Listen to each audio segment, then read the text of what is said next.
যারা স্ত্রীকে কষ্ট দেয় দিন শেষে সেই পুরুষটাই ভালো থাকে, কষ্টে থাকে সেই নারীটা যে কিনে অবহেলা পায়।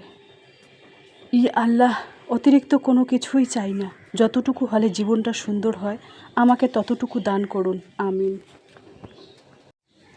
গ্রামের এক গৃহিণী হয়ে রোজা রেখে কষ্ট করে সংসারের কাজকর্ম, কিচেন চকচকে ঝকঝকে করলাম আলহামদুলিল্লাহ। ছাদ বাগান থেকে কুমড়ো ফুল তুললাম আর আমার কলা পেকে গেছে। আমার মা যে কলা দিয়েছে সেই কলা পেকে গেছে, আটিয়ে কলা পেকে গেছে। তো চলো, নতুন দিনে নতুন আরেকটি ভ্লগ ভিডিও নিয়ে হাজির আমি আপনাদের মাঝে, সাভানা, ভারতের ছোট্ট একটা গ্রাম শীতলকুচি জেলা থেকে বলছি। তো welcome back to my channel. আসসালামু আলাইকুম। তোমরা সবাই কেমন আছো? আমি আশা করি তোমরা সকলেই ভালো আছো। আলহামদুলিল্লাহ আমিও ভালো আছি, আর আমার পরিবার পরিজনদের নিয়ে আলহামদুলিল্লাহ আমি ভালোই আছি। আর আমার প্রাণপ্রিয় কলিজা আপু ভাইয়েরা তোমরা সবাই কেমন আছো? আমি আশা করি তোমরা সকলে ভালো আছো। তো বরাবরের মতো না ব্লগটা আমি শুরুই করে দিলাম সকাল থেকে। তো চলো ব্লগটা দেখতেই থাকো, আশা করি খুবই ভালোই লাগবে। তো গ্রামের এক গৃহিণী হয়ে রোজা রেখে কষ্ট করে সংসারের কাজকর্ম, কিচেন চকচকে ঝকঝকে করলাম, ছাদ বাগান থেকে কুমড়ো ফুল তুললাম। তো চলো ব্লগটা দেখতেই থাকো, আশা করি খুবই ভালোই লাগবে। আর কিচেনটা অনেক দিন থেকে পরিষ্কার করতে চাই, মানে আমি অফ ক্যামেরায় তো পরিষ্কার করি শুকনো ন্যাকড়া দিয়ে প্রত্যেক দিনে একবার হলেও। তো তোমাদের সামনে আর কি দেখানো হয় না, সেই সুযোগটা বা টাইমটা আমার মেলে না, সেই জন্য আর কি দেখানো হয় না। তো এই যে দেখতেই পাচ্ছেন আমি কিভাবে কিচেন পরিষ্কার চকচকে ঝকঝকে করি, সেটাও তোমাদের কাছে শেয়ার করি। খালি ডিপ ক্লিন করলেই যে চকচকে ঝকঝকে হয় সেটা না, শুকনো ন্যাকড়া দিয়েও কিন্তু চকচকে ঝকঝকে করা যায়। তো চলো এবার আমি এই যে মশলার ডিব্বাগুলো পরিষ্কার করে নেব। যে নোংরা হয়ে গেছে, এই মশলার ডিব্বাগুলো আমার চেঞ্জ করতে হবে, কারণ অনেক দিন পুরনো হয়ে গেছে, মনে হয় 1.5-2 বছর হয়ে গেছে। মানে অর্ডার দেবো, একটা ফ্লিপকার্ট থেকে অর্ডার দিয়ে নেব, যাতে ওখানে 12টা ডাব্বা থাকে, মানে 500 গ্রাম সাইজের, যাতে কোনো কিছু রাখা যায়, চামচ সহ আর কি রাখা যায়। ওইগুলো আর কি নেব আর কি। তাহলে একটাতে লবণ, একটাতে হলুদ, সমস্ত কিছু এক জায়গাতে রেখে, বড় সড়ো হলে কিন্তু পরিষ্কার করার সুবিধা হয়, ছোটোগুলো পরিষ্কার করার সুবিধা হয় না। তো ওই জন্য 300 হোক, 400 হোক বা 500 হোক, একটা কিচেনের ডিব্বা নেব বড়, মানে কিচেনকে সাজিয়ে রাখার জন্য আর কি। আর চামচ রাখার জন্য তো আছে একটা, নিয়েইছি চামচ, হাতা খুন্তি রাখার জন্য নিয়েইছি। তো এই দেখুন ছোট ছোট ডিব্বাগুলো, এইগুলো আমাকে চেঞ্জ করতে হবে। আর কালকে রাতে যা বৃষ্টি হয়েছিল, 2 দিন, পরশুদিন রাতেও বৃষ্টি হয়েছে, আজকে রাতেও বৃষ্টি হয়েছে। মানে পরশুদিন রাতে খুব হয়েছে, আজকে রাতে একটু মিডিয়াম সাইজের আর কি বৃষ্টি হয়েছে। যাই হোক, বৃষ্টি হওয়াটা খুবই ভালো। বৃষ্টি হচ্ছে আল্লাহর দেওয়া সবচেয়ে বড় নেয়ামত। মানে রাস্তাঘাট ধুলোবালি ওইগুলো সব বসে গেছে, প্লাস ধুলোবালির সংখ্যাটা খুবই কম হয়ে গেছে। তো সেই জন্য বৃষ্টিটা হওয়া একেবারে জরুরি। আর গাছপালাগুলোকে তো পানি লাগেই। আর শাকসবজি যারাই আবাদ সুবাদ করুক না কেন, যতই সেচ দেওক, পানি দেওক, কলতলার পানি দেওক, বৃষ্টির পানি না হলে কিন্তু ভালো হয় না। তো চলো এবার আমি কিচেনটা পরিষ্কার করে নেই। এই যে দেখুন কত নোংরা হয়েছিল ওইগুলো, মানে সারাদিন যেগুলো মানে সকালে রান্না করি বা দুপুরে রান্না করি, আমি কিন্তু সাথে সাথে করি। তো আজকে সাথে সাথে করি নাই, তোমাদের দেখানোর জন্য আর কি। তো যাই হোক, আমার ব্লগ কিন্তু বিকেল 4টায় প্রত্যেক দিনে আসে। আমার ব্লগের কোনো না কোনো অংশ ভালো লাগলে সাবস্ক্রাইব করে পাশে থাকতে পারেন। আর এই যে দেখতেই পাচ্ছেন আমি কিভাবে পরিষ্কার করি, মানে ওই যে চাকু আছে না, চাকুর মাথা দিয়ে যে ওই গ্যাসের যে ইয়েগুলো আছে, একটু লাল লাল জং ধরার মতো হয়েছে, ওইগুলো চামচের মাথা দিয়ে একটু করলেই উঠে যায়, বেশি করতে হয় না। আর গ্যাসে যেহেতু আমি রান্না করি না সচরাচর, আমি বেশিরভাগ ইন্ডাকশানে রান্না করি। যেদিন দেখবো যে লাইট, এখন তো গরমের দিন পড়ে গেছে, এখন লাইট সব সময় থাকবে না, মানে হুট করে চলে যাবে 1 ঘন্টা 2 ঘন্টা 4 ঘন্টা 5 ঘন্টা নেই, তখন কিন্তু আমাকে গ্যাসটা ব্যবহার করতে হবে। আর কাঠখড়ি বাঁশখড়ি অল্প কিছু আছে, তো ওইগুলো ভিজে গেছে, ওইগুলো দিয়ে রান্না করবো না, লাইট চলে গেছে। যাই হোক, কারেন্টের অপেক্ষায় থাকবো 1-2 ঘন্টা থাকার পর যখন দেখবো যে নেই, তখন আমি গ্যাসেই রান্না করব। তো এবার আমি ওই গ্যাস চুলাটা একটু মুছে নিচ্ছি। আর মানে যেটা মানে বড় লাইট দিয়ে আমি আর কি ক্যামেরা করি, মানে ব্লগ করি আলোতে, সেই লাইটটি কিন্তু মাঝে মাঝে ডিস্টার্ব দেয়। তো তবু আর কি ঠাসাঠাসি করার পর একটু জ্বলে আর কি। তো যাই হোক, আমি যেহেতু গ্রামের গৃহিণী, রোজা রেখে আমাকে সমস্ত কাজ তো করতেই হবে কষ্ট করে, যেহেতু আমার বাড়ি শহরে না, আমার হাজব্যান্ড চাকরি করে না যে একটা কাজের লোক রেখে দেবে, আমার শরীর সুবিধা হোক অসুবিধা হোক সেই কাজগুলো করে দেবে। এইগুলো কোনো ম্যাটার করে না। নিজের কাজ নিজেই যদি করো তার শরীর ভালো থাকবে, সুস্থ থাকবে। আর মানুষের দ্বারা করে নিলে নিজের হাড় হাড্ডি সমস্ত কিছু একের ব্যথায় জরাজীর্ণ হয়ে যাবে।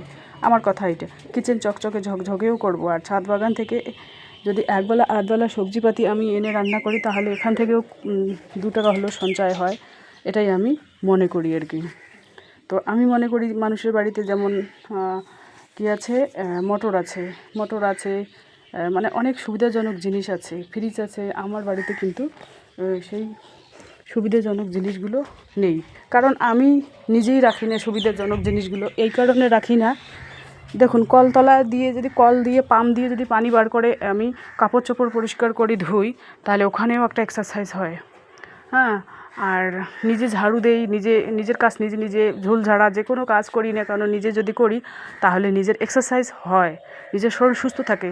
আমি নিজের শরীরকে সুস্থ রাখার জন্য আমার নিজের সংসারের কাজ আমি নিজেই করতে ভালোবাসি আর কি।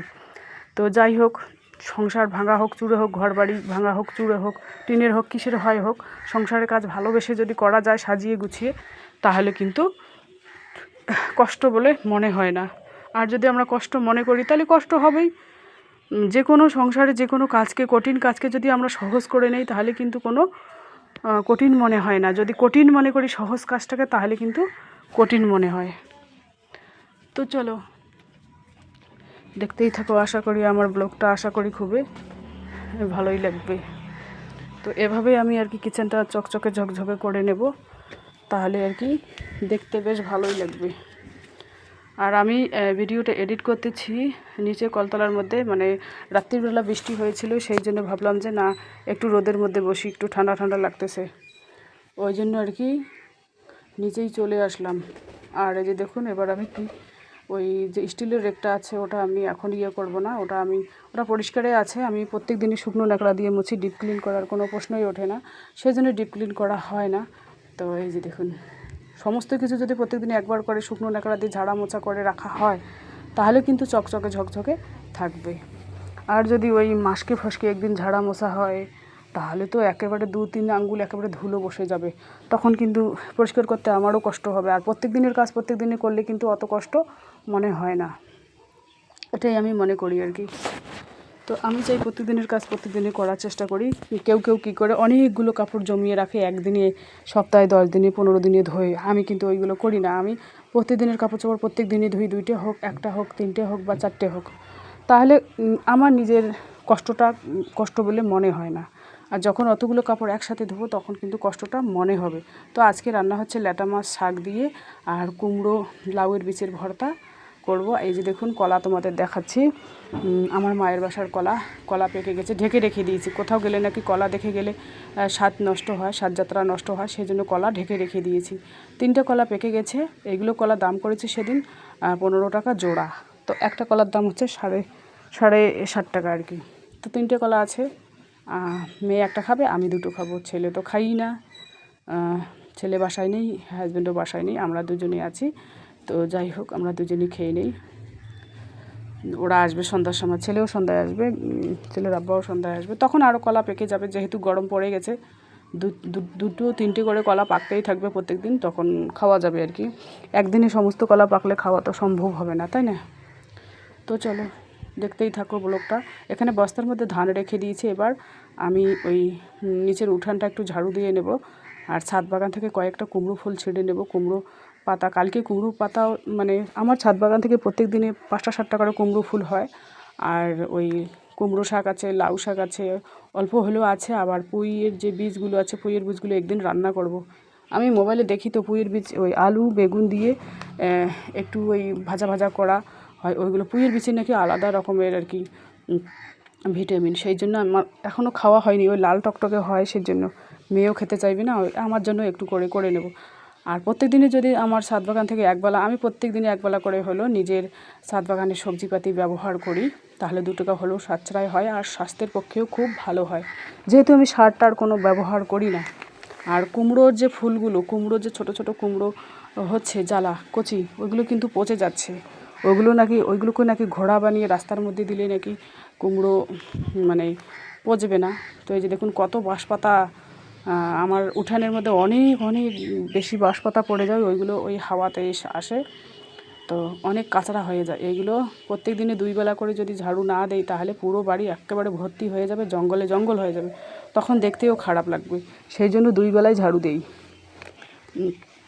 একবেলা ঝাড়ু দেই আর 2 বেলা ঝাড়ু দিয়ে একবেলা প্রথমে ইয়েটা তো ফালাই দেই, আর যখন যেটা বিকেলে ঝাড়ু দেই সেটা কিন্তু ঝাড়ু দিয়ে এক জায়গায় রেখে দেই, কাল সকালবেলায় ঝাড়ু যেটা দেবো তার সাথে আর কি ফেলাই দেই। এখন আর কি ফেলাই দেবো না, এখন আর কি সমস্ত যখন মানে কাঁচাটা শুকিয়ে ওই উঠানের মধ্যে আর কি আগুন লাগিয়ে দেবো, ছাই হবে, ছাইটা বস্তার মধ্যে ঢুকিয়ে রাখবো।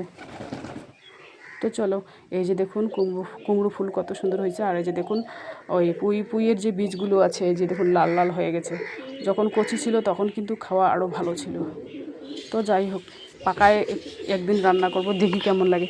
মানে ওই বীজটা না কুটুর কাটার করে, ওই বীজটাই খারাপ লাগে আমার। তো যাই হোক, একটু খালি মুখে রান্না করে খাবো, ভাত দিয়ে যদি না খাই তো খালি মুখে চামচ দিয়ে রান্না করে খাবো।